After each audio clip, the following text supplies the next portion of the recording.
Halo Sobat Manhwa, kali ini kita akan menceritakan manhwa yang berjudul Kembalinya Player Terkuat part yang kedua. Di part sebelumnya, Xiao Jian berhasil kembali hidup setelah duel terakhir melawan Black Dragon Nidhogg. Dan di part kali ini, Xiao Jian berhasil bertemu dengan salah satu keturunannya yang bernama Xiaoya. Demi melindungi Xiaoya, dia harus terlibat konflik dengan Cheng Chi alias Parlan. Gimana keseruannya? Tanpa basa-basi lagi, langsung pasang headset dan kita gaskan ke ceritanya di manhwa period.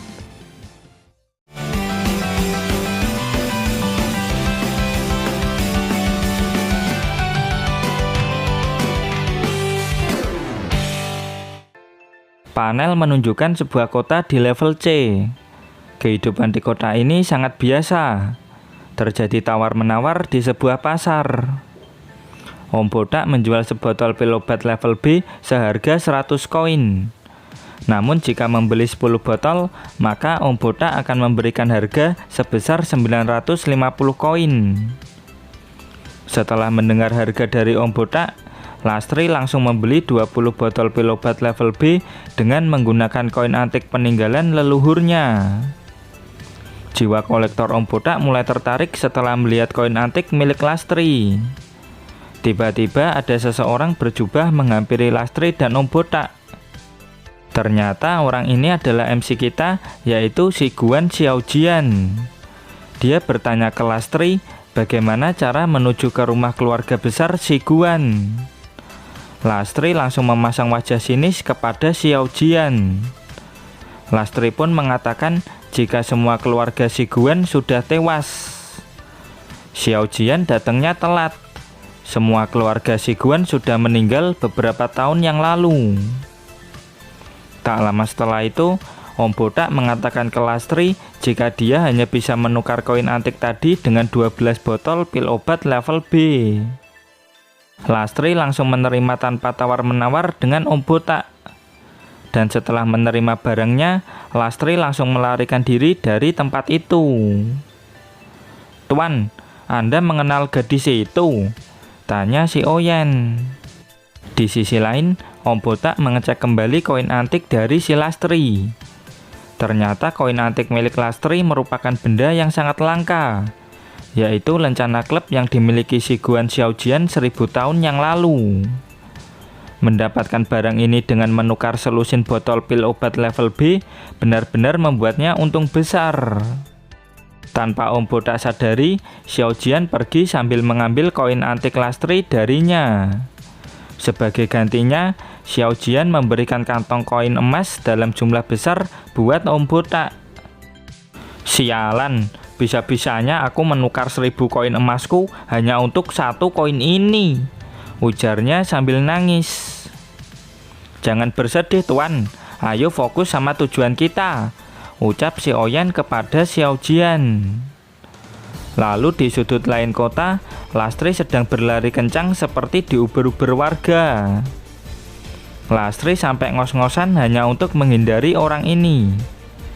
Dia terlihat sangat panik ketika orang ini mulai mendekat. "Tunggu Mbak, apa benar keluarga si Guan sudah mokat semua?" teriak Xiao Jian sambil terus mengejar Lastri.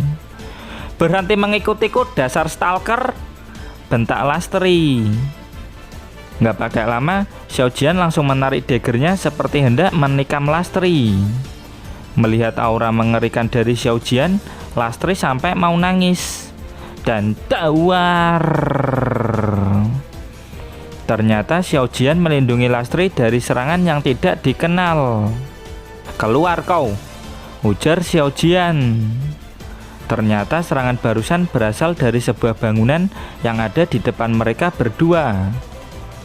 Bukannya keluar, orang yang ada di dalam sana justru mengeluarkan serangan yang lebih kuat.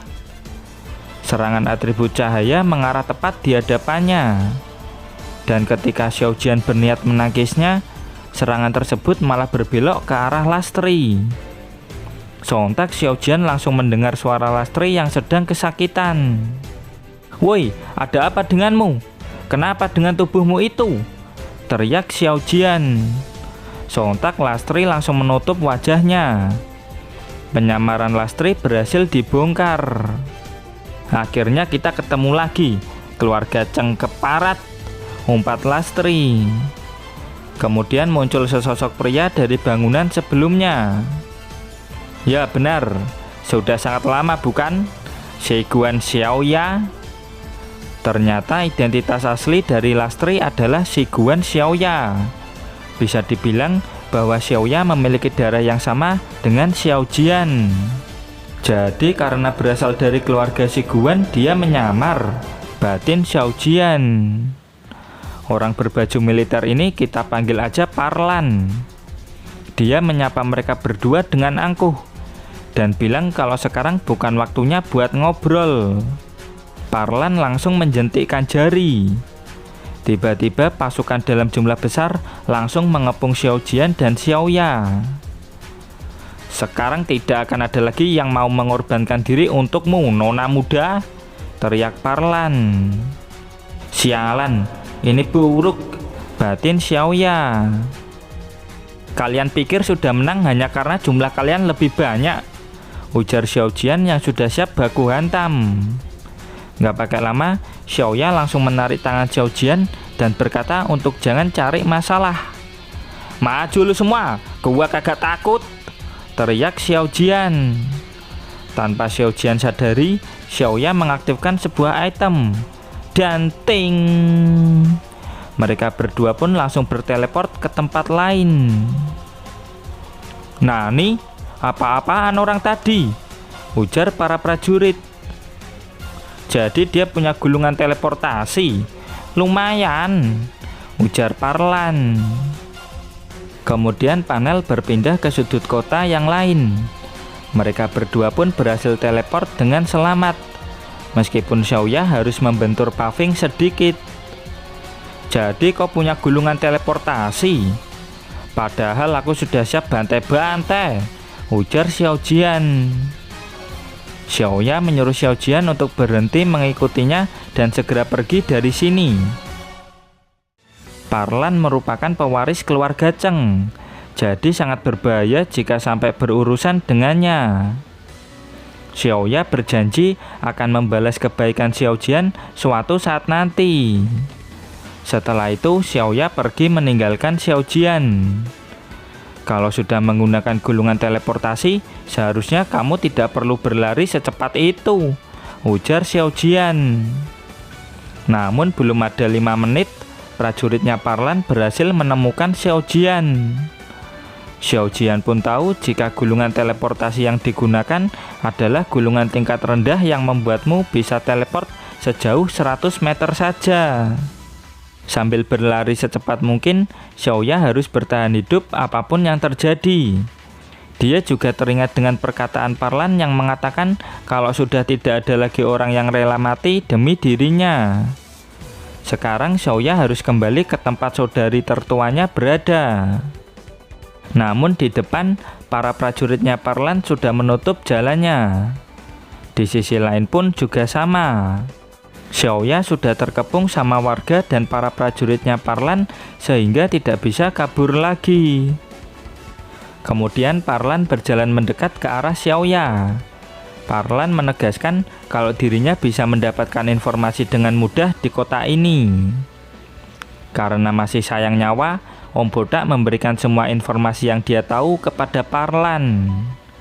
Setelah itu, panel menunjukkan kejadian di 3 tahun yang lalu. Saat itu game final ending diumumkan kembali dan para monster mulai menyerang kastil. Pemimpin dari keluarga Shiguan tidak berhasil mempertahankan kastil dan membuat banyak warga sipil tewas akibat serangan monster. Dan menurut undang-undang kerajaan, jika pemimpin gagal melindungi kerajaan, maka gelar pemimpin akan dicabut dan semua anggota keluarganya akan jadi budak. Diam! Bentak Xiaoya. Dia menerangkan jika saat itu ayahnya menyerahkan pertahanan kota di wilayah selatan kepada keluarga Cheng. Namun keluarga Cheng malah melarikan diri dan meninggalkan gerbang pertahanan yang ada di selatan. Keluargaku melindungi kastil sendirian. Bahkan banyak tetua keluarga yang gugur setelah bertarung melawan invasi monster. Bahkan di sana hanya tinggal aku dan kakakku, terang Xiaoya. Terus ucap Parlan, menurut apa yang kau katakan, itu hanya membuktikan bahwa keluarga Shiguan tidak mampu melindungi kastil, terang Parlan. Netizen yang ada di sana tidak bisa membela Xiaoya karena takut sama Parlan. Di bawah kepemimpinan keluarga Cheng, kekuatan militer kerajaan mengalami peningkatan. Bahkan angka kriminalitas menurun secara drastis. Satu-satunya orang yang berani sama Parlan di situ saat ini cuman si bocil ini. Jika tidak dihentikan sama emaknya, si bocil ini akan menunjukkan kekuatan bocil kematian kepada Parlan.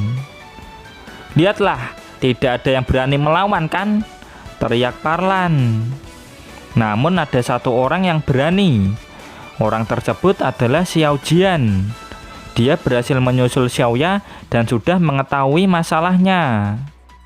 Xiao Jian berniat melaporkan Parlan ke dewan karena sudah meninggalkan kastil dan melarikan diri. Itu semua adalah tindakan yang sangat memalukan. Selain itu, mengancam warga sipil merupakan tindakan yang sangat memalukan. Tindakanmu itu sama saja menghina Shiguan Xiao Jian, dasar keparat brengsek, umpat Xiao Jian. Mendengar omongan Xiao Jian barusan membuat Parlan naik pitam. Siapa orang itu? Berani sekali berbicara seperti itu ke Parlan, ujar Baskoro. Dia pasti cari mati. Orang yang membuat Parlan marah pasti akan mokat, ujar Purnomo dan Mbak Yuli. Saking emosinya, Parlan langsung memerintahkan semua prajuritnya untuk membantai Xiao Jian. Semua prajurit bawahannya yang ada di sana langsung berlari ke arah Xiao Jian dan Xiaoya. Sialan, sudah tidak ada lagi yang bisa kulakukan, batin Xiaoya yang sudah pasrah. Ayo pergi, ajak Xiao Jian. Pergi ke mak. Belum menyelesaikan omongannya, Xiao Jian langsung menyeret Xiaoya ke arah bangunan di dekat mereka. Pintu yang ada di sana terhubung dengan dungeon. Nggak pakai lama, mereka berdua langsung masuk ke dalam sana. Selamat tinggal, salam jari tengah, ujar Xiao Jian. Lalu Yadi melapor ke Parlan jika mereka berdua telah masuk ke dalam dungeon. Aku sudah lihat sendiri, goblok, bentak Parlan sambil menampar wajah Yadi. Parlan masih penasaran dengan identitas asli Xiao Jian. Penampilannya sangat mirip dengan Shiguan Xiao Jian, padahal semua anggota keluarga Shiguan sudah mokat semua. Parlan menyuruh Yadi untuk menginspeksi identitas orang yang masuk ke dalam dungeon. Untuk melakukannya, mereka butuh item rank B yang bernama Register Notebook. Dengan item tersebut, identitas Shiguan Xiaoya berhasil dilihat. Namun informasi untuk Xiao Jian tidak bisa terlihat dengan jelas. Level Xiao Jian terus naik di angka yang tidak masuk akal. Melihat hal itu, Parlan menduga jika item ini sedang ngebug. Dan benar saja, level Xiao Jian langsung turun drastis. Tiba-tiba, level Xiao Jian menjadi level 0. Dan seperti inilah ekspresi Parlan setelah melihat angka itu.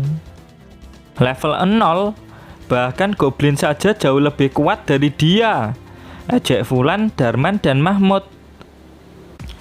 Kemudian panel berpindah ke dalam dungeon. Goblin lemah bersiap menyerang mereka berdua dengan tombaknya. Goblin kah? Di awal chapter aku bisa menghabisinya dengan penyumbat WC.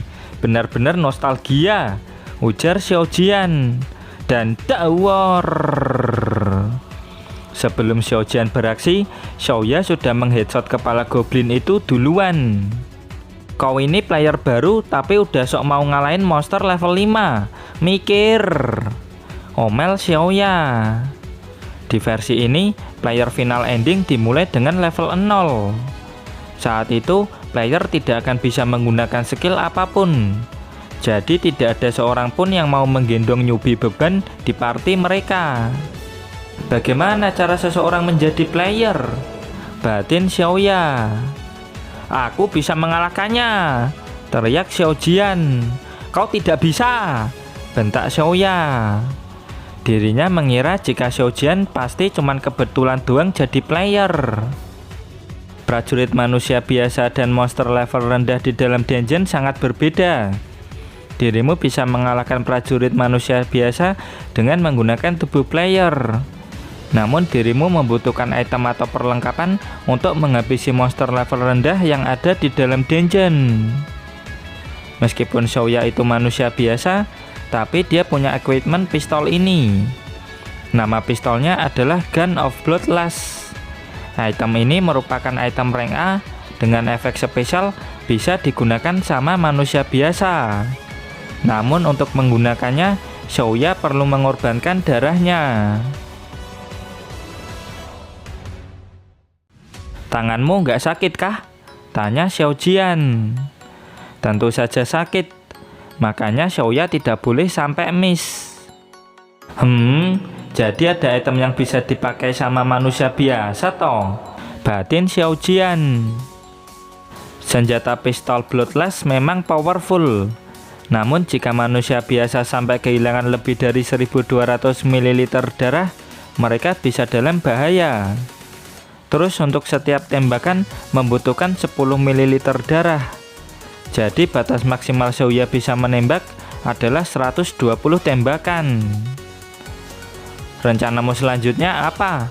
tanya Xiaojian. Meskipun di luar rencana awal, masuk ke dalam dungeon memberinya banyak keuntungan. Monster-monster ini ngedrop beberapa medkit dan gulungan teleportasi. Jika beruntung, mereka juga bisa mendapatkan sebuah equipment.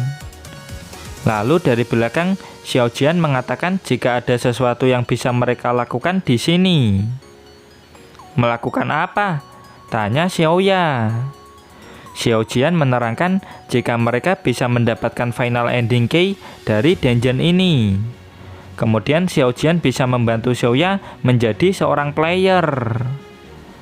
"Tentu saja, jika itu beneran terjadi, aku akan memanggilmu master," ucap Xiaoya sambil sarkas ke Xiaojian. Singkat cerita, mereka berdua sedang menjelajah area gua. Mereka berdua melangkah dengan sangat hati-hati. Tak lama kemudian, Xiaoya menyuruh Xiaojian untuk melihat ke arah depan mereka. Di depan mereka terdapat dua jalur yang berbeda. Yang satu mengarah ke hutan rindang dan yang kedua mengarah ke wasteland. Xiaoya bilang untuk tidak mengarah ke hutan rimba. Di sana lebih berbahaya daripada wilayah wasteland. "Kenapa? Kok gitu?" tanya Xiaojian. "Kau nggak punya ini kah?" ujar Xiaoya sambil menunjukkan sebuah peta. "Apaan tuh? Wall truck kah?" ujar Xiaojian. Xiaoya menerangkan jika kau menginjakan kaki di sana akan langsung diserbu sama banyak monster sekaligus. Tempat itu memang cocok buat grinding level. Namun di posisi mereka sekarang, tempat itu sangat berbahaya. Jadi mengambil jalur wasteland seharusnya lebih aman buat mereka. "Jadi masih sama seperti waktu beta tes ya?" ujar Xiaojian. "Ayo pergi," ajak Xiaoya sambil berjalan ke wilayah wasteland. Saat menengok ke belakang, dia terkejut. "Hei, kau mau kemana? Kau nggak dengerin penjelasanku kah?" teriak Xiaoya dari kejauhan. Bagi Xiaojian, tentu saja tempat ini bagaikan taman kanak-kanak. Dia bakalan mokat, batin Xiaoya. Tak lama setelah Xiaojian melangkah, puluhan monster langsung muncul dan menyerangnya. Namun dengan sangat eset, Xiaojian menghabisi goblin yang menyerang. Dan sering. Dengan secepat kilat, Xiaojian langsung membantai semua monster yang muncul. Dari banyaknya monster yang menyerang, tidak ada satupun yang berhasil selamat. Setelah aksi hebat tadi, Xiaojian mendarat dengan sangat keren. Sisa-sisa tubuh dan darah monster mulai berjatuhan di sekitarnya yang membuat scene ini semakin dramatis. "Nani? Bagaimana bisa?" ujar Xiaoya. Ternyata yang tadi itu cuman pemanasan doang. Bukan, bahkan tidak bisa dibilang pemanasan. Lebih ke peregangan otot doang sih. Bagaimana bisa dia sekuat ini? Bukankah dia cuman level 0? Batin Xiaoya yang masih tidak percaya dengan apa yang ia lihat. Sepertinya rencanaku jauh lebih efisien, ujar Xiao Jian. Sebelum Xiao Jian menyelesaikan dungeonnya, dia ingin memberikan sesuatu kepada Xiaoya. Aku akan memberimu sebuah hadiah, ucap Xiao Jian. Lalu terdengar suara notifikasi sistem jika player berhasil menyelesaikan misi, yaitu mengalahkan 50 monster dalam waktu 10 detik hanya dengan basic attack. Hidden achievement berhasil didapatkan. Xiao Jian memperoleh titel Savior of the Guild. Xiaoya sampai dibuat bengong sama Xiao Jian. Gadis ini adalah keturunanku setelah aku menyelamatkan dunia dari Nidhogg. Rasanya seperti aku bermain dengan putriku sendiri. Melihat benda yang tidak asing baginya, Xiaoya langsung menganga. Bagaimana tidak? Final ending key berada tepat di depan matanya. Sekarang ambil kunci ini dan jadilah player. Selanjutnya aku akan membantumu level up dengan cepat, ucap Xiao Jian. Kemudian panel menjelaskan apa itu final ending key.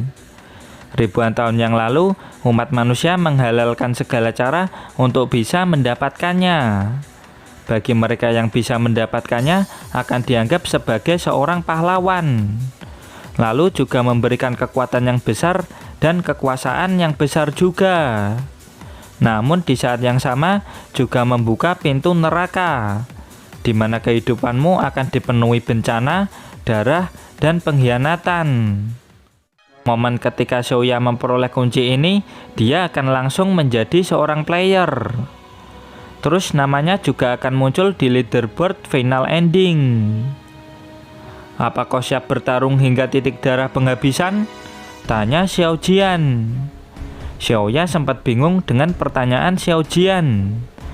Dia kembali teringat dengan masa lalunya. Saat itu, kakaknya sedang bersiap bertarung melawan monster. Kakaknya Xiaoya ini bertarung dengan gagah berani hingga bisa menjadi motivasi baginya. Xiaoya, jika kau takut, cepat pulang sana, ucap sang kakak. Xiaoya pun membulatkan tekadnya. Ini adalah kesempatan emas untuk mengubah hidupnya. Kenapa aku harus menolak? Aku selalu menunggu kesempatan ini datang, ucapnya dengan penuh keyakinan. Xiao Jian tersenyum senang melihat keturunannya memiliki mental pemberani berbeda jauh dengan kebanyakan para Gen Z di dunia nyata. Semua item miliknya tidak bisa dibandingkan dengan final ending key. Item ini adalah item yang ia butuhkan untuk mengubah nasib keluarganya. Setelah menyentuh final ending key, kesadaran Xiaoya seperti terhisap ke suatu tempat. Kesadarannya berpindah ke sebuah tempat seperti reruntuhan kuno. Dia teleport dengan kondisi tanpa busana. Namun tenang saja, karena ada sinar dewa yang melindungi tubuhnya. Xiaoya mulai menyusuri lorong misterius ini. Dia melewati tempat yang penuh dengan tulang belulang. Lalu dia juga melewati tempat yang ada patung Bunda Marianya. Singkat cerita, Xiaoya pun sampai di sebuah ruangan aula yang cukup besar dan megah. Aneh sekali, padahal nggak ada yang ngomong. Kenapa aku bisa tahu setiap pintu dengan baik? Seperti aku terlahir kembali dengan pengetahuan tersebut, batin Xiaoya. Berikut job yang bisa dipilih di dalam game final ending. Yang pertama, warrior. Bisa menggunakan pedang, tombak, dan senjata sejenisnya. Mereka adalah garda terdepan di dalam pertempuran. Sangat diuntungkan dalam pertarungan jarak pendek. Yang kedua, hunter. Bisa menggunakan panah biasa, crossbow, atau senjata jarak jauh lainnya. Playstyle-nya mirip seperti elf yang ada di dalam hutan. Sangat diunggulkan di pertempuran jarak jauh. Yang ketiga ada bard. Bisa menggunakan instrumen musik untuk menyembuhkan diri sendiri atau rekan tim. Lalu juga bisa memberikan debuff kepada musuh. Keberadaan Bard sangat penting di dalam tim. Yang keempat ada Summoner. Seperti namanya, job ini bisa membuat kontrak dengan binatang buas atau tumbuhan sihir untuk membantu di medan pertempuran. Job ini bisa memberikan bantuan besar kepada tim dan memiliki tingkat survivability yang tinggi. Yang kelima ada Witch. Sesuai namanya, job ini merupakan job DPS magic yang sangat kuat. Mampu memberikan serangan sihir kuat dengan area yang luas. Namun memiliki tubuh yang lemah sehingga rentan terkena one shot sama lawan. Yang keenam ada Sun Disciple. Representasi dari matahari. Keberadaannya selalu membawa cahaya kehangatan bagi semuanya. Detail yang lain masih belum diketahui. Yang ketujuh ada Moon Guardian. Pencinta bulan dan bintang tapi bukan partai. Bersumpah setia pada diri sendiri. Detail yang lain masih belum diketahui. Shoya pun tahu kemana dirinya harus pergi. Dengan menggunakan final ending key, Shoya memilih job Moon Guardian.